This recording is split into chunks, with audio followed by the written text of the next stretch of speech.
اعوذ باللہ من الشیطان الرجیم بسم اللہ الرحمن الرحیم کتاب علل الشرائع جلد دوم فائل نمبر 15 صفحہ نمبر 526 باب 265 وہ سبب جس کی بنا پر اگر عورت نے اپنے شوہر کی مباشرت سے پہلے زنا کیا ہے تو ان دونوں کو جدا کر دیا جائے گا اور اس کے لیے مہر نہیں ہے۔ میرے والد رحم اللہ، پھر احمد بن ادریس، عبداللہ بن محمد بن عیسیٰ، انہوں نے اپنے والد، پھر عبداللہ بن مغیرہ، پھر اسماعیل بن ابی زیاد، حضرت امام جعفر صادق علیہ السلام سے، انہوں نے اپنے پدر بزرگوار علیہ السلام، انہوں نے حضرت علی علیہ السلام سے روایت کی کہ ایک ایسی عورت کے متعلق جس نے اپنے شوہر سے ہم بستری سے قبل زنا کیا، آپ علیہ السلام نے اس سے فرمایا کہ زن و شوہر میں جدائی کر دی جائے اور عورت کو مہر نہیں ملے گا، اس لیے کہ یہ عورت کی طرف سے ہوا ہے۔ باب 266 وہ سبب جس کی بنا پر شکاک یعنی شک کرنے والوں میں شادی کرنا جائز ہے لیکن ان میں اپنی لڑکی دینا جائز نہیں۔ میرے والد رحمہ اللہ نے فرمایا کہ بیان کیا ہم سے سعد بن عبداللہ نے روایت کرتے ہوئے ایوب بن نو صفوان سے، انہوں نے موسیٰ بن بکیر زرارہ حضرت امام جعفر صادق علیہ السلام، آپ علیہ السلام نے فرمایا شکاک میں شادی کرنا جائز ہے لیکن ان سے اپنی لڑکی کی شادی کرنا جائز نہیں، اس لیے کہ عورت اپنے شوہر کا طریقہ اختیار کرتی ہے اور مجبوراً اس کا مذہب اختیار کر لیتی ہے۔ باب 267 وہ سبب جس کی بنا پر اس گھر میں جس کے اندر کوئی بچہ ہو مباشرت کرنا جائز نہیں۔ بیان کیا آپ سے محمد بن حسن رحم اللہ، محمد بن حسن صفار، احمد بن محمد، انہوں نے اپنے والد، پھر قاسم بن محمد جوہری، اسحاق بن ابراہیم، حنان بن صدیر، اپنے والد، انہوں نے کہا میں نے حضرت امام جعفر صادق علیہ السلام کو فرماتے ہوئے سنا کہ اگر کوئی لڑکا گھر یعنی کمرے کے اندر ہو تو کسی مرد کو اپنی زوجہ یا اپنی کنیز سے مجامعت نہیں کرنی چاہیے، اس لیے کہ اس سے زنا پیدا ہوتا ہے۔ باب 268 کنیزوں کے استبراء کا سبب میرے والد رحمہ اللہ نے فرمایا کہ بیان کیا ہم سے سعد بن عبداللہ، محمد بن حسن، موسیٰ بن سعدان، عبداللہ بن قاسم، عبداللہ بن سنان، حضرت امام جعفر صادق علیہ السلام سے ایک دفعہ دریافت کیا کہ ایک شخص محتاط ہے، وہ کہتا ہے میں نے اس کنیز کو جب سے اس کو حیض آیا ہے اور طاہر ہوئی ہے کبھی مس نہیں کیا۔ آپ نے فرمایا جب تمہارے پاس آئے تو تمہیں اس کا مس کرنا جائز نہیں جب تک ایک حیض سے اس کا استبراء نہ کر لو، البتہ مجامعت کے سوا اور کچھ کر سکتے ہو۔ وہ لوگ جو کنیزیں خریدتے ہیں اور استبراء سے پہلے ان سے مجامعت کرتے ہیں وہ اپنے ہی مال سے زنا کرتے ہیں۔ باب 269 وہ سبب جس کی بنا پر اگر ایک مرد کی دو عورتیں ہیں تو اس کے لیے جائز ہے کہ کسی ایک کو دوسری پر فضیلت دے۔ میرے والد رحمہ اللہ نے فرمایا ان سے بیان کیا احمد بن ادریس، احمد بن محمد بن عیسیٰ، اپنے والد، پھر صفوان بن یحییٰ، پھر عبداللہ بن مسکان، حسن بن پیاد، ایک مرتبہ حضرت امام جعفر صادق علیہ السلام سے عرض کیا کہ ایک مرد کی دو عورتیں ہیں، ان دونوں میں کسی ایک کو زیادہ پسند کرتا ہے، کیا اس کے لیے جائز ہے کہ کسی بات میں اس کو ترجیح دے؟ آپ نے علیہ السلام نے فرمایا ہاں، اس کا یہ حق ہے کہ اس کو 3 راتیں دے، دوسری کو 1 رات، اس لیے کہ اس کو حق ہے کہ وہ 4 عورتوں سے نکاح کرے، لہٰذا وہ بقیہ 2 راتیں جس کے لیے چاہے قرار دے دے۔ انہی اسناد کے ساتھ حسن بن زید سے روایت ہے جو انہوں نے حضرت امام جعفر صادق علیہ السلام سے کی ہیں، آپ علیہ السلام نے فرمایا کہ جب ایک شخص کی 4 عورتیں ہیں تو وہ اپنے ازواج میں جس کو چاہے ترجیح دے سکتا ہے۔ بیان کیا ہم سے محمد بن حسن رحم اللہ، پھر محمد بن حسن صفار، احمد بن محمد، حسن بن علی فضال، علی بن عقبہ، انہوں نے ایک شخص سے انہوں نے ابی عبداللہ امام جعفر صادق علیہ السلام سے روایت کی کہ ایک ایسے شخص کے لیے جس کی 2 بیویاں ہیں کیا اس کو حق ہے کہ 3 راتوں کے لیے ان میں سے جس کو چاہے ترجیح دے؟ آپ نے فرمایا ہاں۔ باب 270 وہ سبب جس کی بنا پر ایک شخص جو مشرکین کے ہاتھوں میں اسیر ہے اس کے لیے جائز نہیں کہ جب تک وہ اسیر ہے نکاح کرے۔ میرے والد رحمہ اللہ نے فرمایا بیان کیا ہم سے سعد بن عبداللہ، پھر قاسم بن محمد، سلیمان بن داؤد، عیسیٰ بن یونس، اوزائی، ظاہری، علی بن حسین علیہ السلام، آپ نے فرمایا کسی اسیر کے لیے یہ جائز نہیں کہ وہ نکاح کرے جب تک کہ مشرکین کی قید میں، اس لیے کہ یہ ڈر ہے کہ اس کے لڑکا پیدا ہوا تو ان کافروں کے قبضے میں رہ کر کافر ہو جائے گا۔ صفحہ نمبر 528 باب 271 وہ سبب جس کی بنا پر مرد کے لیے جائز ہے کہ 4 عورتوں سے نکاح کرے لیکن ایک عورت کے لیے ایک شوہر سے زیادہ جائز نہیں، اس کا سبب یہ ہے کہ ایک غلام 2 عورتوں سے نکاح کر سکتا ہے۔ بیان کیا ہم سے علی بن احمد، محمد بن ابی عبداللہ، محمد بن اسماعیل، علی بن عباس، قاسم بن ربی صحاف، محمد بن سنان، حضرت امام رضا علیہ السلام نے اس کے مسائل کے جواب میں اس امر کا سبب تحریر فرمایا کہ ایک مرد کو 4 عورتوں کا نکاح میں رکھنا جائز ہے۔ عورت کو ایک مرد سے زیادہ نکاح کرنا کیوں حرام ہے؟ اس لیے کہ مرد کی اگر 4 عورتیں ہیں اور ان سے اولاد ہوئی تو وہ سب اس کی طرف منسوب ہوگی، اور عورت 2 مردوں سے نکاح کرے یا 2 سے زیادہ تو لڑکے کی شناخت نہ ہو سکے گی کہ یہ کس کا ہے، اس لیے کہ وہ سب اس کے شوہر ہیں۔ اس بنا پر نسب و میراث اور تعارف میں فساد لازم آئے گا۔ محمد بن سنان کا بیان ہے کہ ایک مرد کے لیے 4 آزاد عورتوں کے حلال ہونے کا سبب یہ بھی ہے کہ عورتوں کی تعداد مردوں سے زیادہ ہوتی ہے۔ اللہ سب سے زیادہ جاننے والا، اس لیے کہ اللہ کا ارشاد ہے کہ تو عورتوں میں سے جو تمہیں خوش لگیں 2 اور 3 اور 4 نکاح کر لو۔ سورہ نساء آیت نمبر 3۔ بس یہ طے شدہ عمل ہے جسے اللہ تعالیٰ نے طے کیا۔ اس میں غنی اور فقیر دونوں کو وسعت دی ہے کہ وہ اپنے حسب و طاقت اور وسعت جتنی عورتوں سے چاہیں نکاح کر لیں، اور کنیزوں میں تو اور بھی وسعت دی ہے۔ اس کی حد مقرر نہیں، اس لیے کہ یہ ملکیت اور مال ہے، اور مال کے لیے آزادی ہے کہ جس قدر چاہے مال جمع کریں۔ غلام کے لیے ہے کہ وہ 2 عورتوں سے نکاح کر سکتا ہے، اس سے زیادہ نہیں، اس لیے کہ وہ ایک مرد آزاد سے نصف حق رکھتا ہے طلاق و نکاح دونوں میں، اس لیے کہ وہ خود اپنی ذات کا مالک نہیں ہے اور اس کی کوئی ملکیت نہیں ہوتی، بلکہ اس کے اخراجات اس کے مالک کے ذمہ ہوتے ہیں۔ یہ اس لیے کہ غلام اور آزاد میں فرق رہے کہ اس کو اپنے مالک کی خدمت میں مشغول رہنے کی وجہ سے کم فرصت رہتی ہے۔ باب 272 وہ سبب جس کی بنا پر اللہ تعالیٰ نے مردوں کے لیے غیرت قرار دی ہے اور عورتوں کے لیے نہیں۔ بیان کیا ہم سے محمد بن حسن صفار، احمد بن محمد بن عیسیٰ، علی بن حکم، محمد بن فضل، سعد جلاب، انہوں نے حضرت امام جعفر صادق علیہ السلام سے روایت کی۔ آپ علیہ السلام نے فرمایا کہ اللہ تعالیٰ نے عورتوں کے لیے غیرت نہیں رکھی، بلکہ برائیاں خود ان سے غیرت کھاتی ہیں، مگر ایماندار عورتیں ایسی نہیں ہیں۔ اور اللہ تعالیٰ نے مردوں کے لیے غیرت رکھی ہے، اس لیے کہ اللہ تعالیٰ نے ان کے لیے 4 عورتیں حلال کی ہیں، نیز کنیزیں بھی، مگر عورت کے لیے صرف اس کا شوہر حلال ہے۔ اگر اس کے سوا کسی دوسرے کے ساتھ تعلق رکھے گی تو زانیہ ہوگی۔ صفحہ نمبر 529 باب 273 نومولود کے بال اتارنے کا سبب۔ بیان کیا مجھ سے میرے والد، پھر محمد بن یحییٰ عطار، محمد بن احمد بن عمران اشعری، عباس بن معروف، صفوان بن یحییٰ اور حضرت امام جعفر صادق علیہ السلام سے روایت کی کہ آپ علیہ السلام سے دریافت کیا کہ نومولود کے سر کے بال اتارنے کا سبب کیا ہے؟ آپ نے فرمایا یہ رحم کے بالوں سے نومولود کو پاک کرنا ہے۔ باب 274 ختنے کا سبب۔ بیان کیا ہم سے محمد بن موسیٰ بن متوکل، عبداللہ بن جعفر حمیری، احمد بن محمد بن عیسیٰ اور محمد بن حسین بن ابی خطاب، ان دونوں نے روایت کی حسن بن محبوب سے، انہوں نے محمد بن قضا، ان کا بیان ہے ایک مرتبہ میں نے حضرت امام جعفر صادق علیہ السلام سے عرض کیا کہ ہمارے اگلے لوگ کہتے ہیں کہ حضرت ابراہیم خلیل اللہ خدا نے اپنا ختنہ خود کر لیا تھا، تو آپ نے فرمایا سبحان اللہ، ایسا نہیں ہے جیسا وہ لوگ کہتے ہیں، وہ حضرت ابراہیم علیہ السلام کے لیے جھوٹ کہتے ہیں۔ میں نے عرض کیا پھر آپ ہی بتائیں کہ حقیقت کیا ہے؟ آپ علیہ السلام نے فرمایا انبیاء علیہ السلام کی ختنہ کی کھال ان کی نال کے ساتھ 7ویں دن خود بخود گر جایا کرتی تھی، مگر جب حضرت ابراہیم علیہ السلام کے فرزند حضرت اسماعیل علیہ السلام حضرت ہاجرہ کے بطن میں پیدا ہوئے تو ایک دن حضرت سارہ ان کو تانا دینے لگیں جو کنیزوں کو دیا کرتے ہیں۔ آپ علیہ السلام نے فرمایا وہ تانا سن کر حضرت ہاجرہ رونے لگیں، یہ تانا ان کو بہت گراں محسوس ہوا۔ جب حضرت اسماعیل علیہ السلام نے اپنی ماں کو روتے ہوئے دیکھا تو خود بھی رونے لگے۔ اتنے میں حضرت ابراہیم علیہ السلام گھر میں داخل ہوئے اور پوچھا اسماعیل تم کیوں روتے ہو؟ عرض کیا سارہ نے میری ماں کو اس طرح کا تانا دیا ہے، میری ماں رونے لگی تو ان کے رونے کی وجہ سے میں بھی رونے لگا۔ یہ سن کر حضرت ابراہیم علیہ السلام اپنے مصلی عبادت پہ کھڑے ہوئے اپنے رب سے مناجات کی اور دل میں دعا کی یا اللہ تو اس صدمے کو ہاجرہ کے دل سے دور کر دے، تو اللہ تعالیٰ نے اس صدمے کو ہاجرہ کے دل سے دور کر دیا۔ پھر جب حضرت سارہ کے بطن سے حضرت اسحاق علیہ السلام پیدا ہوئے تو 7ویں دن حضرت اسحاق کی نال تو گر گئی مگر ختنے کا چمڑا نہیں گرا۔ یہ دیکھ کر حضرت سارہ بےتاب ہو گئی۔ حضرت ابراہیم تشریف لائے تو بولیں ابراہیم آپ کی اولاد اور انبیاء کی اولاد میں نئی بات کیسے پیدا ہو گئی؟ یہ دیکھیں یہ آپ کے فرزند اسحاق کی 7ویں دن نال تو گر گئی تھی مگر ختنے کی کھال نہیں گری۔ یہ سن کر حضرت ابراہیم علیہ السلام مصلی عبادت پر گئے، اپنے رب سے مناجات کی اور کہا پروردگار یہ نئی بات اولاد ابراہیم اور انبیاء میں کیسے پیدا ہو گئی؟ یہ میرا فرزند اسحاق ہے،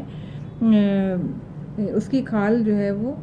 یہ میرا فرزند اسحاق ہے، اس کی نال تو گر گئی ہے مگر ختنے کی کھال نہیں گری۔ تو اللہ تعالیٰ نے حضرت ابراہیم علیہ السلام کی طرف وحی فرمائی کہ سارہ نے جو ہاجرہ کی طرف طعنہ زنی کی ہے یہ اس کا نتیجہ ہے، اور اب تو میں نے قسم کھا لی ہے کہ اس طعنہ کے بعد میں اولاد انبیاء میں سے کسی کے ختنے کی کھال نہیں گراؤں گا، لہذا تم اسحاق کے ختنے کی کھال کسی لوہے کے اوزار سے کاٹ کر جدا کرو، اس کو لوہے کے اوزار سے کاٹ کر اس کی اذیت کا مزہ چکھاؤ۔ چنانچہ حضرت ابراہیم علیہ السلام نے حضرت اسحاق کے ختنے کی کھال کو لوہے کے اوزار سے کاٹ کر جدا کیا، اس کے بعد ختنے کی یہ سنت لوگوں میں جاری ہو گئی۔ میرے والد رحم اللہ ان سے علی بن ابراہیم، انہوں نے اپنے والد، پھر محمد بن ابی عمیر، پھر معاویہ بن عمار، حضرت امام جعفر صادق علیہ السلام سے روایت ہے کہ حضرت سارہ کی اس قول کے متعلق کہ پروردگار میں نے ہاجرہ سے جو سلوک کیا ہے اس کا مواخذہ مجھ سے نہ فرما، آپ علیہ السلام نے فرمایا چونکہ یہ بات سارا نے آہستہ سے کہی تھی تاکہ کوئی اور نہ سنے، اس لیے یہ ختنہ سنت جاری ہوئی۔ صفحہ نمبر 530، باب 275، وہ سبب جس کی بنا پر طلاق صرف کتاب و سنت کے بتائے ہوئے طریقے پر ہی واقع ہوگی۔ بیان کیا ہم سے احمد بن حسن قطان، بکر بن عبداللہ حبیب، تمیم بن بہلول، اپنے والد اسماعیل بن فضل ہاشمی، امام جعفر صادق علیہ السلام، آپ نے ارشاد فرمایا کہ طلاق صرف کتاب و سنت کے بتائے ہوئے طریقے کے مطابق واقع ہوگی، اس لیے کہ یہ اللہ تعالیٰ کی حدود میں سے ایک حد ہے۔ اللہ تعالیٰ فرماتا ہے اذا طلقتم النساء فطلقوا من لعدتهن واحصوا العدة، جب تم عورتوں کو طلاق دو تو ان کو عدت پاکی کے وقت طلاق دو، تم عدت کو شمار کرو۔ سورہ طلاق آیت نمبر 1۔ نیز فرماتا ہے وَاشْهَدْ وَذُوِي عَدْلٍ مِنْکُمْ، اور اپنے میں سے 2 عادل گواہ کر لو، سورہ طلاق آیت نمبر 2۔ نیز ارشاد ہے وَتِلْکَ حُدُودُ اللَّہِ وَمَن یَتَعَدَّ حدود اللہ فقط ظلم نفسہ، یہ اللہ تعالیٰ کی مقرر کی ہوئی حدیں ہیں، جس نے اللہ تعالیٰ کی حدود سے تجاوز کیا پس یقیناً اس نے اپنے نفس پر ظلم کیا، سورہ طلاق آیت نمبر 1۔ اور رسول اللہ علیہ وسلم نے عبداللہ ابن عمر کی طلاق کو اسی لیے باطل اور رد کر دیا تھا کہ وہ کتاب و سنت کے خلاف تھی۔ باب نمبر 276، طلاق کی عدت کے سبب، اس کا سبب کہ عورت 9 طلاقوں کے بعد اپنے شوہر کے لیے حلال نہیں ہوگی، اس کا سبب کہ غلام کی طلاقیں 2 ہو گئی ہیں۔ نمبر 1 بیان کیا ہم سے علی بن احمد رحم اللہ، محمد بن ابی عبداللہ، محمد بن اسماعیل، علی بن عباس، قاسم بن ربی صحاف، محمد بن سنان، حضرت امام ابو الحسن علی بن موسیٰ رضا علیہ السلام نے اس کے مسائل کے جواب میں یہ بھی تحریر فرمایا کہ 3 طلاقیں اس لیے رکھی گئی ہیں کہ پہلی اور تیسری طلاق کے درمیان مہلت دی گئی تاکہ ممکن ہے کہ مرد کو پھر سے رغبت پیدا ہو، اگر غصہ ہے تو ٹھنڈا ہو جائے، اس لیے کہ عورت کے لیے تعدیب و تخفیف اور زجر و توبیخ بھی ہو،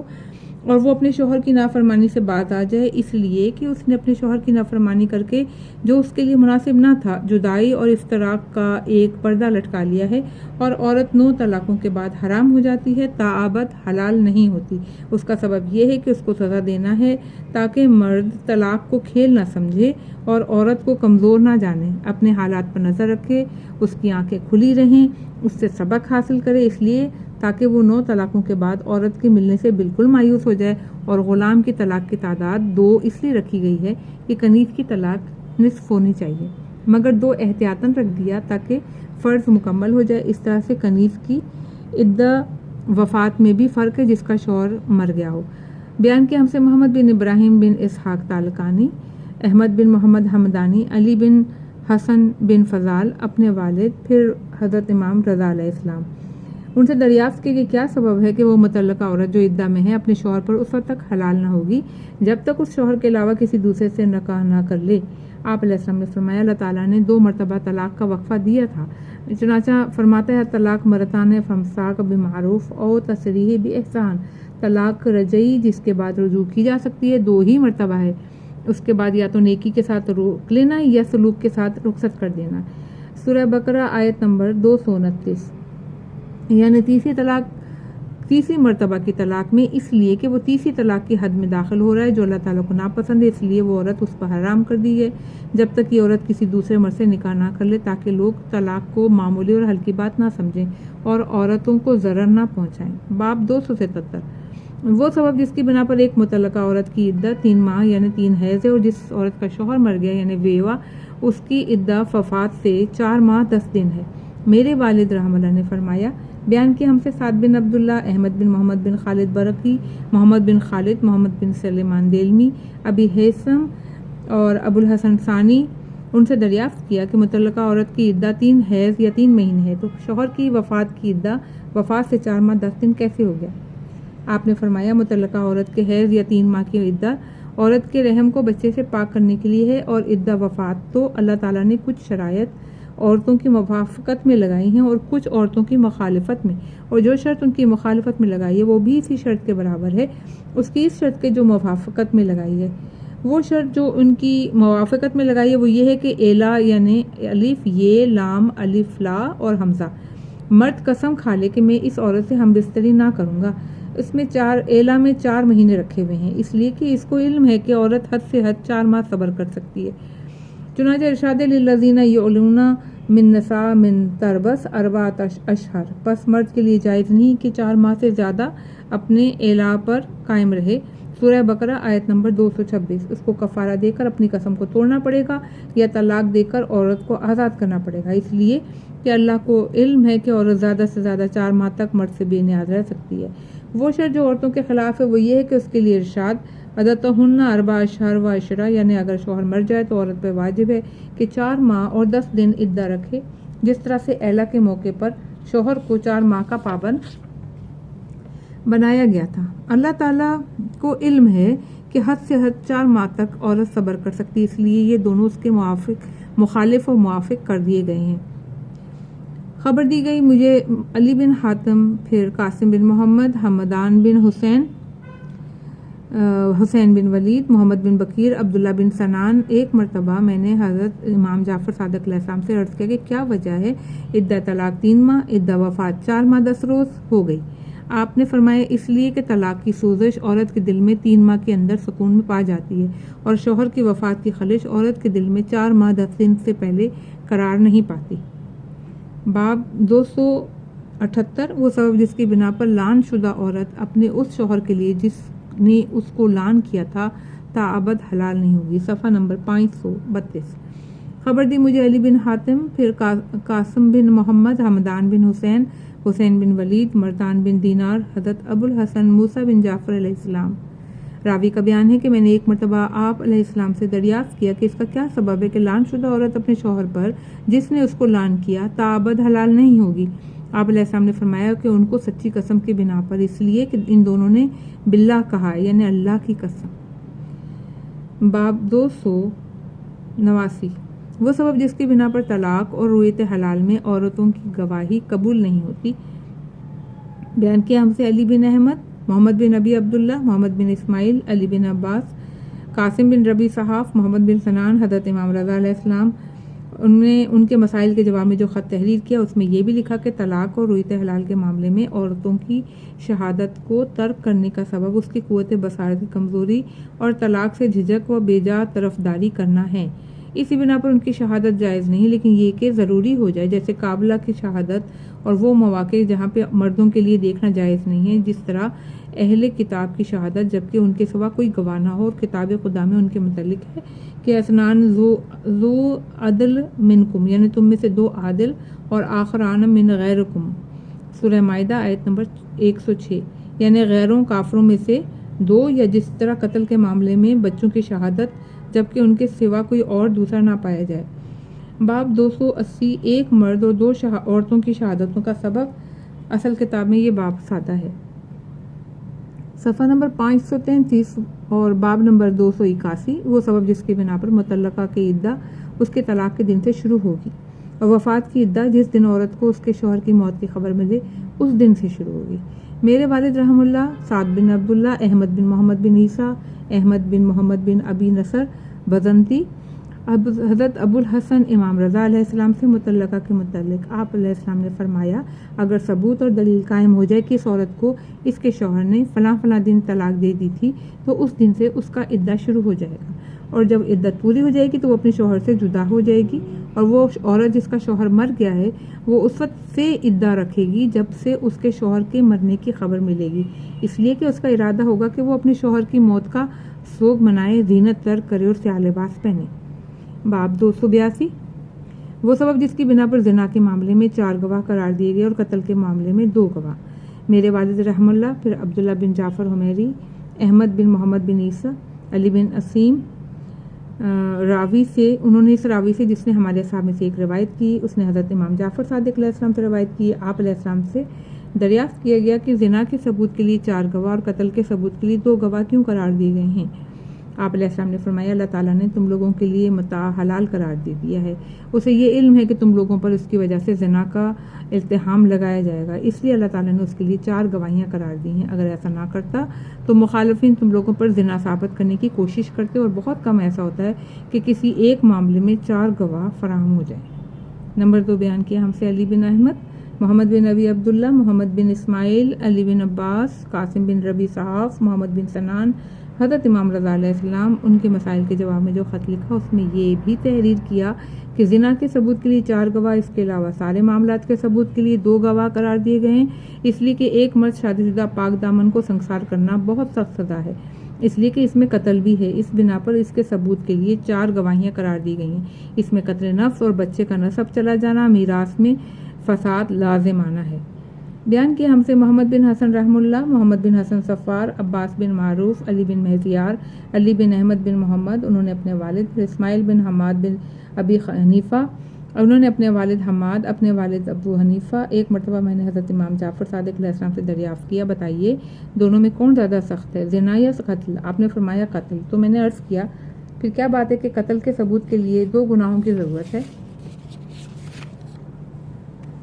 اور زنا کے ثبوت کے لیے 4 گواہوں کی؟ آپ نے فرمایا ابو حنیفہ تم لوگوں کے پاس اس کے متعلق کیا ہے؟ میں نے عرض کیا کہ ہم لوگوں کے پاس صرف حضرت عمر علیہ السلام رضی اللہ تعالیٰ کی ایک حدیث ہے کہ اللہ تعالیٰ نے اپنے بندوں پر شہادت کے معاملے میں 2 کلمے فرض رکھے ہیں۔ آپ علیہ السلام نے فرمایا ایسا نہیں ہے اے ابو حنیفہ، بلکہ زنا میں 2 حدیں ہیں، 2 سزائیں ہیں، یہ جائز نہیں کہ ہر ایک حد کے لیے ایک گواہی ہو، اس لیے کہ مرد اور عورت دونوں پر حد جاری ہوتی ہے، قتل کے معاملے میں قاتل پر حد جاری ہوگی، مقتول پر حد جاری نہ ہوگی۔ صفحہ نمبر 534، باب نمبر 283، وہ سبب جس کی بنا پر اگر کوئی شخص بیماری کے عالم میں عورت کو طلاق دے دے تو عورت اس کی وارث ہوگی مگر مرد اس عورت کا وارث نہ ہوگا۔ میرے والد رحم اللہ، ان سے علی بن ابراہیم، انہوں نے اپنے والد صالح بن سعید، پھر صاحب یوسف یونس، انہوں نے یونس سے، انہوں نے متعدد لوگوں سے، انہوں نے حضرت امام جعفر صادق علیہ السلام سے روایت کی ہے۔ راوی کا بیان ہے کہ ایک مرتبہ میں نے حضرت امام جعفر صادق علیہ السلام سے دریافت کیا کہ کیا سبب ہے کہ اگر کوئی شخص بیماری کے عالم میں عورت کو طلاق دے دے تو وہ عورت اپنے شوہر کی وارث رہے گی مگر شوہر اس کا وارث نہ ہوگا، اور ضرر رسانی کی کیا حد ہے؟ آپ علیہ السلام نے فرمایا وہی ضرر رسانی ہے، اور ضرر رسانی یہ ہے کہ مرد اپنی عورت کی میراث سے محروم رہے اور بطور سزا میراث اس پر لازم ہے۔ باب نمبر 284، وہ سبب جس کی بنا پر مرد شیعہ کے بیک وقت 3 طلاقیں دینے سے عورت مخالفین کے لیے حلال نہ ہوگی اور مخالفین کی طلاق سے عورت شیعوں کے لیے حلال ہو جائے گی۔ بیان کیا ہم سے محمد بن علی ماجلیہ، محمد بن یحییٰ، احمد بن محمد، جعفر بن محمد اشعری، انہوں نے اپنے والد، پھر انہوں نے کہا کہ میں نے حضرت ابو الحسن امام رضا علیہ السلام سے ایک وقت میں 3 طلاقیں پائی ہوئی عورت سے نکاح کرنے کے متعلق دریافت کیا۔ آپ علیہ السلام نے فرمایا کہ تم لوگوں کی ایک وقت میں 3 طلاقیں دی ہوئی عورت تمہارے اغیار کے لیے حلال نہیں ہے، مگر اغیار کی طلاق دی ہوئی عورت تم لوگوں کے لیے حلال ہے، اس لیے کہ یہ 3 طلاقیں تم لوگوں کی نظر میں کچھ نہیں اور وہ لوگ اس کو سبب قرار دیتے ہیں۔ باب 285، اس کا سبب کہ مرد آزاد کے پاس اگر کوئی کنیز ہے تو وہ شادی شدہ کے حکم میں ہے۔ میرے والد رضی اللہ نے فرمایا کہ ہم سے بیان کیا سعد بن عبداللہ، ابراہیم بن مہزیار، اپنے بھائی علی اور حسن بن سعید، صفوان بن یحییٰ، اسحاق بن عمار، ان کا بیان ہے کہ ایک مرتبہ میں نے حضرت ابو ابراہیم علیہ السلام سے دریافت کیا، ایک مرد ہے جس کے وقت وہ زنا کا مرتکب ہوا اس کے پاس داشتہ اور لونڈی دونوں تھیں اور وہ ان دونوں سے مباشرت کرتا تھا، تو اس کے پاس جو یہ کنیزیں ہیں کیا اس کی بنا پر وہ شادی شدہ کے حکم میں آئے گا؟ آپ نے علیہ السلام نے فرمایا ہاں، اس لیے کہ اس کے پاس وہ چیز تھی جو اس کو زنا سے بے نیاز اور مستغنی کر دیتی۔ میں نے عرض کیا اگر اس کے پاس کوئی متعلقہ والی عورت ہوتی تو کیا اس کی وجہ سے وہ شادی شدہ کے حکم میں آتا؟ آپ نے فرمایا نہیں، اس لیے کہ شادی شدہ ہونے کے لیے اس کے پاس کوئی دائمی عورت ہونی چاہیے۔ اس کتاب کے مصنف محمد بن علی علیہ الرحمہ فرماتے ہیں یہ حدیث اسی طرح آئی ہے جیسا کہ میں نے نقل کیا، اس لیے کہ اس میں سبب بیان کیا گیا ہے، مگر اس مسئلے میں جس حدیث پر میں اعتماد کر کے فتویٰ دیتا ہوں وہ یہ ہے کہ بیان کیا مجھ سے محمد بن حسن، پھر محمد بن حسن صفار، محمد بن عیسیٰ، ان کے دونوں فرزند احمد و عبداللہ، پھر محمد بن ابی عمیر، حماد حلبی، حضرت امام جعفر صادق علیہ السلام سے روایت کی ہے کہ آپ علیہ السلام نے فرمایا کہ نہ کوئی آزاد مرد کنیز کی وجہ سے محسن، میم ہے سواد نون، محسن شادی شدہ، اس کا مطلب ہے شادی شدہ شمار ہوگا۔ یعنی دوبارہ بولتی ہوں کہ آپ نے فرمایا کہ نہ کوئی آزاد مرد کنیز کی وجہ سے محسن شمار ہوگا، نہ کوئی آزاد عورت اپنے مملوک کی وجہ سے محسنہ کے حکم میں آئے گی، نیز وہ حدیث کے جس کی روایت میرے والد رحم اللہ نے فرمائی ہے کہ آپ نے فرمایا کہ بیان کیا ہم سے سعد بن عبداللہ نے روایت کرتے ہوئے احمد بن محمد عیسیٰ سے، انہوں نے حسین بن سعید، نظر بن سوید، عاصم بن حمید، محمد بن مسلم. انہوں نے کہا ایک مرتبہ میں نے حضرت امام محمد باقر علیہ السلام سے دریافت کیا ایک مرد جس نے ابھی اپنے زوجہ سے مباشرت نہیں کی تھی زنا کا مرتکب ہو گیا تو کیا وہ محسن قرار پائے گا؟ آپ علیہ السلام نے فرمایا نہیں، اور نہ کنیز رکھنے کی وجہ سے محسن قرار پائے گا. نیز وہ حدیث کے جس کو بیان کیا مجھ سے محمد بن موسیٰ بن متوکل، عبداللہ بن جعفر حمیری، احمد بن محمد بن عیسیٰ، حسن بن محبوب، علاء بن رزین، ابی بکیر، محمد بن مسلم، ان کا بیان ہے کہ ایک مرتبہ میں نے حضرت امام محمد باقر علیہ السلام سے ایک ایسے مرد کے متعلق دریافت کیا جس نے اپنی زوجہ سے پیدا شدہ لڑکی سے مباشرت کی بغیر اپنی زوجہ کی اجازت کے. تو آپ علیہ السلام نے فرمایا اس پر وہی حد جاری ہوگی جو زانی پر حد جاری ہوتی ہے، یعنی 100 کوڑے. اور اگر کوئی یہود یا نصرانیہ یا کسی کنیز سے زنا کرے تو اسے سنسار نہیں کیا جائے گا، اور کسی کنیز یا کسی آزاد یہودیہ یا نصرانیہ سے اگر کوئی زنا کرے تو وہ محسن کے حکم میں نہیں آئے گا. اسی طرح اس پر محسن کی حد جاری نہیں ہوگی کہ جس کے پاس آزاد عورت ہو اور وہ کسی نصرانیہ یا یہودیہ یا کنیز سے زنا کرے. باب 286 وہ سبب جس کی بنا پر مردوں کو عورت پر فضیلت دی گئی ہے، صفحہ نمبر 535. بیان کہ مجھ سے محمد بن علی ماجلویہ، انہوں نے اپنے چچا، پھر احمد بن ابی عبداللہ، ابی الحسن برقی، عبداللہ بن جبلہ، معاویہ بن عمار، حسن بن عبداللہ، انہوں نے اپنے آبا کران، انہوں نے اپنے جد حضرت امام حسن بن علی بن ابی طالب علیہ السلام سے روایت کیا. آپ علیہ السلام نے فرمایا ایک مرتبہ چند یہودی مرد جناب رسول خدا صلی اللہ علیہ وسلم کی خدمت میں آئے.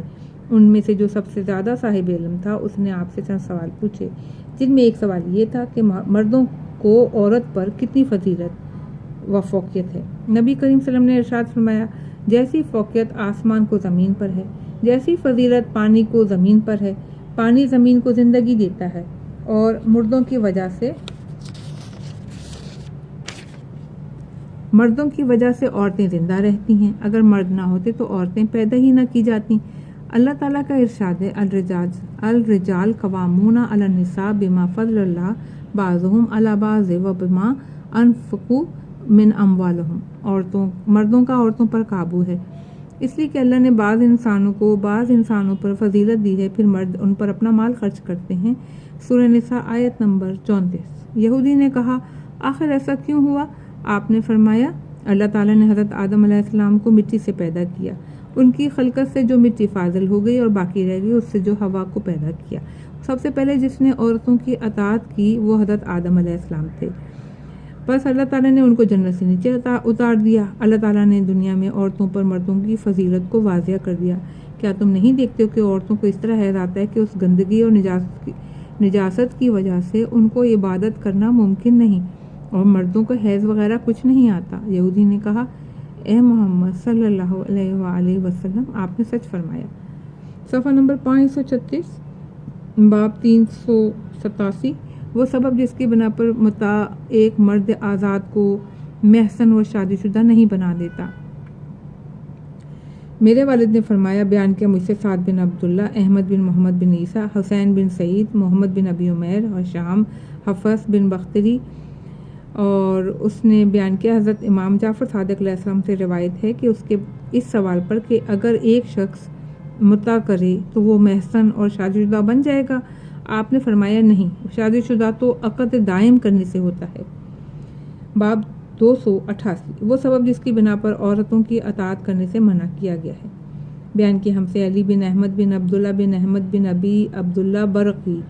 ان سے والد، پھر ان سے جد احمد بن ابی عبداللہ، انہوں نے اپنے والد، پھر محمد بن ابی عمیر، متعدد لوگ، پھر انہوں نے حضرت امام جعفر صادق علیہ السلام سے، انہوں نے اپنے پدر بزرگوار علیہ السلام سے، انہوں نے اپنے آبا کرام علیہ السلام سے روایت کی کہ ایک مرتبہ اصحاب حضرت امیر المومنین علیہ السلام میں سے ایک شخص نے ایک عورت کی شکایت کی تو حضرت علی نے کھڑے ہو کر خطبہ دیا اور فرمایا اے گروہ مردم، تم لوگ عورتوں کی اطاعت کس حال میں بھی نہ کرو اور انہیں امین کسی مال کا بھی نہ بناؤ. انہیں اپنے کمبے کا انتظام کرنے کے لیے بالکل نہ چھوڑو، اس لیے کہ اگر انہیں اس کے لیے چھوڑ دیا گیا تو وہ جو اقدام کریں گی وہ ہم لوگوں کو ہلاکت میں ڈال دیں گی. مالک کی نافرمانی کریں گی، اس لیے کہ ہم نے انہیں اکثر پایا ہے کہ وہ اپنی ضرورت کے وقت ورع و تقویٰ پرہیزگاری چھوڑ بیٹھتی ہیں. اپنی خواہش کے وقت انہیں صبر نہیں رہ جاتا، انہیں تکبر لازمی ہے. خواہ کچھ ہو جائیں ان میں خود پسندی یقینی ہے، خواہ وہ بوڑھی ہو جائیں ان کی خوشی ان کی شرمگاہ میں رہتی ہے۔ انہیں زیادہ سے زیادہ کیوں نہ دے دو، شکر گزار نہ ہوں گی۔ اگر انہیں کوئی ذرا سی چیز نہ دی جائے تو وہ ساری بھلائی کو بھول جاتی ہیں اور صرف بدی کو یاد رکھتی ہیں۔ وہ بہتانوں کی بارش کرتی ہیں، سرکشی میں حد سے تجاوز کر جاتی ہیں، یہ شیطان کی توجہ کا مرکز ہوتی ہیں۔ بس ہر حال میں ان کو چلاؤ، ان سے اچھی اچھی باتیں کرو تو شاید ان کا عمل اچھا ہو جائے۔ صفحہ نمبر 537، باب نمبر 289، نکاح کے مختلف مسائل، ان کے اسباب۔ بیان کیا مجھ سے محمد بن حسن صفار، احمد بن محمد بن عیسیٰ، حسن بن محبوب، حشام بن سالم، حسین بن سرارہ، انہوں نے اپنے والد ان کا بیان ہے کہ ایک مرتبہ میں نے حضرت امام محمد باقر علیہ السلام سے دریافت کیا کہ ایک ایسے شخص کے متعلق جس نے ایک عورت سے نکاح کیا اور مہر عورت کے فیصلے پر چھوڑا۔ آپ نے فرمایا اس عورت کا فیصلہ آل محمد علیہ السلام کے مہروں سے متجاوز نہ ہونا چاہیے جو 12.5 اوقیہ ہے، جو وزن میں 500 درہم چاندی ہے۔ راوی کا بیان ہے کہ میں نے عرض کیا کہ اگر عورت کسی مرد سے نکاح کرے اور مہر کا فیصلہ مرد پر چھوڑ دے کہ جو مہر وہ ادا کرے گا یہ اس پر راضی ہے، آپ علیہ السلام نے فرمایا پھر مرد جو فیصلہ کرے جائز ہے، قلیل ہو یا کثیر۔ راوی کا بیان ہے میں نے عرض کیا آخر مہر کے لیے عورت کا فیصلہ کیوں جائز نہیں اور مرد کا فیصلہ کیوں جائز ہے؟ آپ علیہ السلام نے فرمایا اس لیے کہ مرد نے اس کو حکم بنایا ہے، اس لیے اس کے لیے یہ جائز نہیں کہ سنت رسول صلی اللہ علیہ وسلم سے تجاوز کرے، اس لیے کہ آپ اپنی ازواج سے اتنے ہی مہر پر نکاح کیا تھا، اس بنا پر اس کو سنت رسول صلی اللہ علیہ وسلم کی طرف لوٹا دیا ہے۔ میں نے مرد کے فیصلے کی اجازت دی اس لیے کہ عورت نے اس کو حکم بنایا اور مہر کی تعین کا معاملہ اس کے سپرد کیا، اس کے فیصلے پر راضی ہے، لہٰذا اس کے لیے لازمی ہے کہ اس کے فیصلے کو قبول کرے، اب وہ قلیل ہو یا کثیر۔ نمبر 2، ایک دوسری حدیث میں روایت کی گئی کہ حضرت امام جعفر صادق علیہ السلام نے فرمایا کہ مہر کی ادائیگی مرد پر قرار پائی ہے، عورت پر نہیں، حالانکہ دونوں کا کام ایک ہی ہے، اس لیے کہ مرد جب اپنی حاجت پوری کر لیتا ہے تو عورت کو چھوڑ کے کھڑا ہو جاتا ہے، اس کی فراغت کا انتظار نہیں کرتا، اس لیے مہر مرد کے ذمے ہے، عورت کے ذمے نہیں ہے۔ بیان کیا ہم سے محمد بن علی شبامی ابو الحسین فقیہ نے مقام مروڑز میں، انہوں نے کہا بیان کیا ہم سے ابو حامد احمد بن محمد بن احمد بن حسین، پھر ابو الحسن احمد بن خالد خالدی، محمد بن احمد بن صالح تمیمی، ابی احمد بن صالح تمیمی، محمد بن حاتم عطار، حماد بن عمرو، جعفر بن محمد علیہ السلام، انہوں نے اپنے والد گرامی، انہوں نے اپنے جد نامدار، انہوں نے حضرت علی ابن ابی طالب علیہ السلام سے ایک طویل حدیث میں جس کے اندر نبی کرم سلم کی وصیت کا ذکر ہے، جس میں آپ سلم فرماتے ہیں کہ عورت کے ساتھ حالت حیض میں مرد کے لیے مباشرت کرنے کو رسول اللہ صلی اللہ علیہ وسلم نے ناپسند فرماتے تھے، اور اگر کوئی ایسا کرے اور جو بچہ پیدا ہو وہ مظلوم یا مبروس ہو جائے تو پھر اپنے سوا کسی اور کو برا نہ کہے۔ آپ سلم نے اس امر کو ناپسند فرمایا کہ مرد احتلام کی حالت میں اپنی زوجہ سے ہم بستر ہو جب تک کہ وہ غسل جنابت نہ کر لے۔ اگر کسی نے ایسا کیا اور اس کے لڑکا پیدا ہوا اور مجنون ہو گیا تو اپنے سوا کسی اور کو ملامت نہ کرے۔ بیان کیا ہم سے محمد بن احمد بن سنانی نے، انہوں نے کہا بیان کیا ہم سے محمد بن ابی عبداللہ کوفی، سہل بن زیاد آدمی، عبدالعظیم بن عبداللہ حسنی، علی بن محمد عسکری، پھر ان کے والد محمد بن علی علیہ السلام سے، انہوں نے اپنے والد حضرت علی بن موسیٰ رضا علیہ السلام، انہوں نے اپنے والد موسیٰ علیہ السلام، اور انہوں نے اپنے والد حضرت امام جعفر صادق علیہ السلام سے، انہوں نے اپنے پدر بزرگوار علیہ السلام سے روایت کی کہ آپ علیہ السلام نے فرمایا کہ مرد کے لیے مکروہ ہے کہ مہینے کی پہلی تاریخ کی شب، مہینے کی درمیانی تاریخ کی شب اور مہینے کی آخری تاریخ کی شب کو اپنی زوجہ سے ہم بستر ہو۔ جو ایسا کرے گا تو اگر لڑکا پیدا ہوگا تو وہ مجنون ہوگا۔ کیا تم نہیں دیکھتے کہ مجنون کو سرا کا دورہ مہینے کی پہلی، درمیانی اور آخری تاریخ میں پڑتا ہے؟ نیز فرمایا جو شخص قمر در اقرب میں نکاح کرے گا وہ بھلائی نہ دیکھے گا۔ نیز فرمایا کہ جو شخص محاق یعنی مہینے کی 27، 28، 29 تاریخ میں نکاح کرے گا یعنی ہم بستری کرے گا، اس کا اسقاط حمل ہو جائے گا۔ بیان کیا ہم سے محمد بن ابراہیم ابو العباس طالقانی، ابو سعید حسن بن علی ادوی، یوسف بن یحییٰ اصبہانی، ابو یعقوب، ابو علی اسماعیل بن حاتم، ابو جعفر احمد بن صالح بن سعید مکی، عمر بن حفص، اسحاق بن نجیح، حسین، مجاہد، ابو سعید خدری، ان کا بیان ہے کہ رسول اللہ صلی اللہ علیہ وسلم نے حضرت علی ابن ابی طالب کو وصیت فرمائی کہ علی، جب کوئی نئی دلہن تمہارے گھر میں بیاہ کر آئے اور بیٹھے تو اس کے موزے اتارو، دونوں پاؤں دھو اور اس پانی کو اپنے گھر کے دروازے سے لے کر گھر کے آخری حصے تک چھڑک دو۔ جب تم ایسا کرو گے تو اللہ تعالیٰ گھر سے 70 رنگ کا فقر دور کر دے گا، اس میں 70 رنگ کی برکتیں داخل کر دے گا اور تم پر 70 رحمتیں نازل کرے گا جو عروس کے سر پر منڈلائیں گی، تاکہ تم اپنے گھر کے ہر گوشے سے اس کی برکتیں محسوس کرو، اور وہ عروس جب تک اس گھر میں رہے گی جزام، جنون اور برس سے محفوظ رہے گی۔ عروس کو اسی ہفتے دہی، سرکہ، دھنیا، کھٹے سیب کے استعمال سے روک دو۔ حضرت علی نے عرض کیا، یا رسول اللہ صلی اللہ علیہ وسلم، عروس کو ان 4 چیزوں کے استعمال سے کیوں روک دوں؟ آپ صلی اللہ علیہ وسلم نے فرمایا کہ یہ 4 چیزیں رحم کو بانجھ کر دیتی ہیں، اس کو بالکل ٹھنڈا کر دیتی ہیں۔ گھر کے کسی گوشے میں پڑی ہوئی چٹائی اس عورت سے بہتر ہے جس کا بچہ نہیں ہوتا۔ حضرت علی علیہ السلام نے عرض کیا کہ یا رسول اللہ صلی اللہ علیہ وسلم، آخر سرکے میں کیا بات ہے کہ آپ صلی اللہ علیہ وسلم اس کے استعمال سے منع فرما رہے ہیں؟ فرمایا، اگر سرکے کے استعمال کے درمیان حیض ہو گئی تو پھر وہ مکمل طور پر کبھی طاہر نہیں ہو سکے گی۔ دھنیا کے استعمال سے حیض پیٹ میں جوش کھاتا رہتا ہے اور عورت کے بچے کی ولادت پر شدید تکلیف دہ بنا رہتا ہے، اور کھٹا سیب حیض کو منقطع کر دیتا ہے، اس سے امراض پیدا ہوتے ہیں۔ پھر آپ علیہ السلام نے صلی اللہ علیہ وسلم نے فرمایا، اے علی علیہ السلام، اپنی عورت سے مہینے کی اول اور اوسط اور آخری تاریخوں میں مباشرت نہ کرنا، اس سے عورت اور اس کے بچے کو جنون اور جزام اور برس کا پیدا ہونے کا خطرہ ہے۔ اے علی علیہ السلام، اپنی عورت سے ظہر کے بعد مجامعت نہ کرنا، اس لیے کہ اگر اس وقت نطفہ قرار پایا تو لڑکا بہنگا پیدا ہوگا اور شیطان انسان کو بہنگا دیکھ کر خوش ہوتا ہے۔ اے علی، مجامعت کے وقت بہت باتیں نہ کرو، اس لیے کہ اگر اس وقت مقدر میں کوئی بچہ ہے تو خطرہ ہے کہ گونگا ہو جائے گا، اور جماع کے وقت عورت کی شرمگاہ کو نہ دیکھو، اس لیے کہ اس وقت نظر کرنا بچے میں اندھا پن پیدا کر دیتا ہے۔ یا علی، تم کسی غیر عورت کو دھیان میں رکھ کر اپنی عورت سے مجامعت مت کرو، اس لیے کہ اگر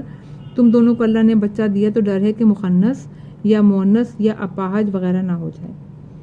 اے علی، تم اپنی عورت کے ساتھ ہم بستر جب ہوگے تو قرآن کی تلاوت نہ کرنا، اس طرح ڈر ہے کہ تم دونوں پر آسمان سے آگ برسے اور تم دونوں کو جلا کر خاک کر دے۔ اے علی، مجامعت کے وقت چاہیے کہ تمہارا صاف کرنے کا کپڑا الگ ہو، تمہاری عورت کا کپڑا الگ ہو، تم دونوں ایک کپڑے سے اپنے جسم صاف نہ کرو، اس لیے کہ شہوت سے شہوت ٹکرائے گی اور نتیجے میں تم دونوں کے درمیان عداوت پڑ جائے گی اور ممکن ہے جدائی اور طلاق کی نوبت آ جائے۔ اے علی علیہ السلام، اپنی عورت سے کھڑے کھڑے مجامعت نہ کرو، اس لیے کہ یہ گدھوں کا کام ہے۔ اگر کوئی لڑکا پیدا ہو تو بستر پر پیشاب کرے گا، جیسا کہ گدھا ہر جگہ پیشاب کرتا پھرتا ہے۔ اے علی علیہ السلام، اپنی عورت سے عید الفطر کی شب مجامعت نہ کرنا، اس لیے کہ اگر بچہ پیدا ہوگا تو وہ لڑکا پیدا ہوگا مگر اس کے کوئی اولاد نہ ہوگی، اگر ہوئی تو بڑھاپے میں ہوگی۔ اے علی، اپنی عورت سے عید الاضحیٰ کی شب مجامعت نہ کرو، اس لیے کہ اگر کوئی بچہ پیدا ہوا تو اس کی 6 انگلیاں یا 4 انگلیاں ہوں گی۔ اے علی، اپنی عورت سے کسی پھلدار درخت کے نیچے مجامعت نہ کرو، اس لیے کہ اگر کوئی بچہ پیدا ہوا تو وہ جلاد اور قاتل مشہور ہوگا۔ اے علی علیہ السلام، تم اپنی عورت سے آفتاب کے سامنے اور اس کی دھوپ میں مجامعت نہ کرنا، تاکہ اگر بچہ پیدا ہو تو وہ مرتے دم تک تنگ دستی اور فقر و فاقہ میں بسر کرے گا۔ اے علی علیہ السلام، تم اپنی زوجہ سے اذان و اقامت کے درمیان مجامعت نہ کرنا، اس لیے کہ اگر کوئی بچہ پیدا ہو تو وہ خون بہانے کا بڑا شوقین ہوگا۔ اے علی، اگر تمہاری عورت حاملہ ہے، تم اس سے مجامعت کرنا چاہتے ہو تو بغیر وضو ہرگز مجامعت نہ کرو، اس لیے کہ اگر کوئی بچہ پیدا ہوگا تو دل کا اندھا اور ہاتھ کا بخیل ہوگا۔ اے علی علیہ السلام، تم نیما شبان کو اپنی عورت سے مجامعت نہ کرنا، اس لیے کہ اگر کوئی لڑکا پیدا ہو تو وہ بد شکل ہوگا، اس کے بالوں میں اور چہرے میں عیب ہوگا۔ اے علی علیہ السلام، تم مہینے کے آخری دنوں پر یعنی اس کے صرف 2 دن باقی رہ جائیں تو اس میں اپنی عورت سے مجامعت مت کرو، اس لیے کہ اگر بچہ پیدا ہوا تو حقلہ ہوگا۔ اے علی علیہ السلام، تم اپنی زوجہ کی بہن کو تصور میں رکھتے ہوئے اپنی زوجہ سے مجامعت نہ کرو، ورنہ لڑکا پیدا ہوگا تو وہ عشر حاصل کرنے والا اور ظالم کی مدد کرنے والا ہوگا، ممکن ہے اس کے ہاتھوں بہت لوگوں کی ہلاکت ہو۔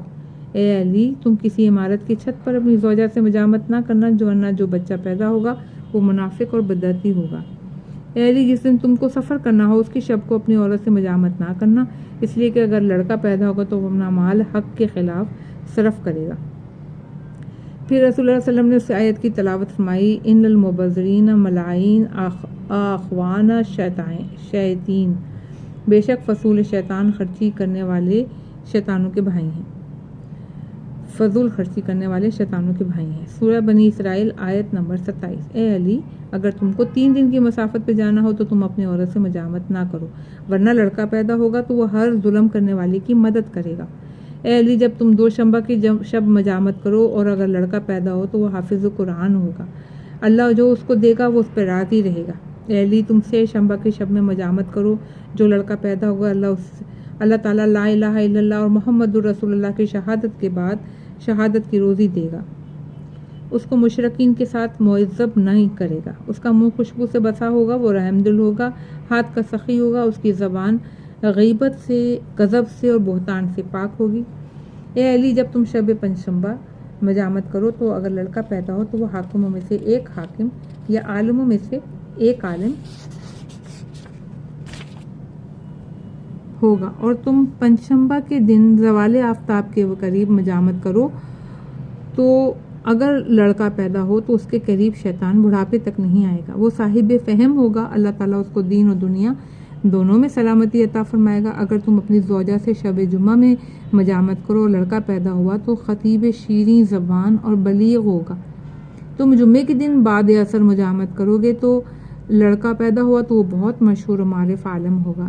شب جمعہ میں بعد عشاء میں مجامت کرو گے تو لڑکا پیدا ہوا، انشاءاللہ امید یہی ہے کہ وہ ابدال میں سے کا ایک فرد ہوگا۔ اے علی، تم اپنی عورت سے اول شب میں مجامت نہ کرنا کہ اگر لڑکا پیدا ہوا تو خطرہ ہے کہ وہ ساحر ہو اور دنیا کو آخرت پہ ترجیح دے۔ اے علی، تم میری اس وصیت کو یاد رکھو جیسے میں نے جبریل علیہ السلام سے سن کر اسے یاد رکھا۔ بیان کیا ہم سے محمد بن حسن، ان سے محمد بن حسن صفار، ابراہیم بن ہاشم، انہوں نے اصحاب یونس میں سے صالح بن سعید یونس اپنے اصحاب حضرت امام محمد باقر، حضرت امام جعفر صادق علیہ السلام سے روایت کی ہے۔ راوی کا بیان ہے، میں نے آپ علیہ السلام سے دریافت کیا کہ ایک شخص کی عورت اسے چھوڑ کر کفار سے ملحق ہو گئی۔ اللہ تعالیٰ کے ارشاد ہے کہ اگر تمہاری کچھ عورتیں تمہارے ہاتھوں سے کافروں کی طرف جاتی ہیں، پھر تمہاری باری آئے تو جن کی عورتیں جاتی رہیں تو جتنا انہوں نے خرچ کیا ان کو دے دو۔ سورہ ممتحنہ آیت نمبر 11۔ اس آیت میں عقوبت سے کیا مراد ہے؟ آپ علیہ السلام نے فرمایا وہ شخص جس کی عورت اسے چھوڑ کر کفار کے پاس چلے گئی تو اسے نقصان اٹھانا پڑا کہ وہ کسی دوسری عورت سے نکاح کرے، بس جب وہ کسی دوسری عورت سے نکاح کرے تو امام کے لیے لازم ہے کہ چھوڑ کے جانے والی عورت کا مہر اس شخص کو دے دے۔ میں نے عرض کیا مگر مومنین اس بھاگی ہوئی عورت کا مہر اس کے شوہر کو کیوں ادا کریں جبکہ اس کے بھاگنے میں ان کا کوئی ہاتھ بھی نہیں ہے؟ پھر مومنین پر لازم ہے کہ اس شخص نے جو اس بھاگی ہوئی عورت کو جو مہر دیا تھا اس کو دے دیں، اس مال میں سے جو ان لوگوں نے کفار سے پایا ہے۔ آپ نے فرمایا امام اس کو دے گا خواہ ان لوگوں کو کفار سے کچھ ملا ہو یا نہ ملا ہو۔ امام پر لازم ہے کہ وہ اپنے پاس سے اس کی حاجت پوری کرے اور مال غنیمت کی تقسیم کا وقت آئے تو تقسیم سے پہلے نقصان رسیدہ کے نقصان کو ادا کرے۔ اس کے بعد اگر کچھ بچ رہے تو اس کو لوگوں میں تقسیم کر دے، اگر نہ بچے تو ان لوگوں کے لیے کچھ نہیں ہے۔ میرے والد رحم اللہ، ان سے سعد بن عبداللہ، محمد بن عیسیٰ، ان کے دونوں فرزندوں احمد اور عبداللہ، پھر حسن بن محبوب، جمیل، ابی عبیدہ، حضرت امام جعفر صادق علیہ السلام، ان سے روایت کی ہے کہ ایک ایسے شخص کے متعلق جس نے ایک کنواری یا غیر کنواری سے نکاح کیا اور وہ دونوں پردے میں گئے یا دونوں ایک گھر کے اندر گئے، دروازہ بند کر دیا گیا، پھر اس مرد نے اس عورت کو طلاق دے دی۔ اب عورت کہتی ہے اس نے مجھے مس نہیں کیا، عورت بھی یہی کہتا ہے، مرد بھی یہی کہتا ہے کہ میں نے اس کو مس نہیں کیا۔ آپ علیہ السلام نے فرمایا ان دونوں کو سچا نہ سمجھا جائے، اس سے کہ وہ عورت عدت سے بچنا چاہتی ہے اور مرد مہر کی رقم بچانا چاہتا ہے۔ نمبر 8، میرے والد رحم اللہ نے فرمایا کہ بیان کیا ہم سے احمد بن ادریس نے، ان سے محمد بن احمد، پھر ابراہیم بن ہاشم، حسین بن حسن قزوینی، سلیمان بن جعفر بصری، عبداللہ بن حسین بن زید بن علی بن ابی طالب، انہوں نے اپنے والد سے، انہوں نے جعفر بن محمد علیہ السلام سے، انہوں نے اپنے آبا کرام علیہ السلام سے کہ رسول اللہ صلی اللہ علیہ وسلم نے ارشاد فرمایا کہ اگر مرد اور عورت دونوں مجامت کریں تو دونوں برہنہ ہو کر مجامت نہ کریں جس طرح سے گدھے مجامت کرتے ہیں، کیونکہ ایسا کرتے وقت فرشتے ان دونوں کے درمیان سے ہٹ جاتے ہیں۔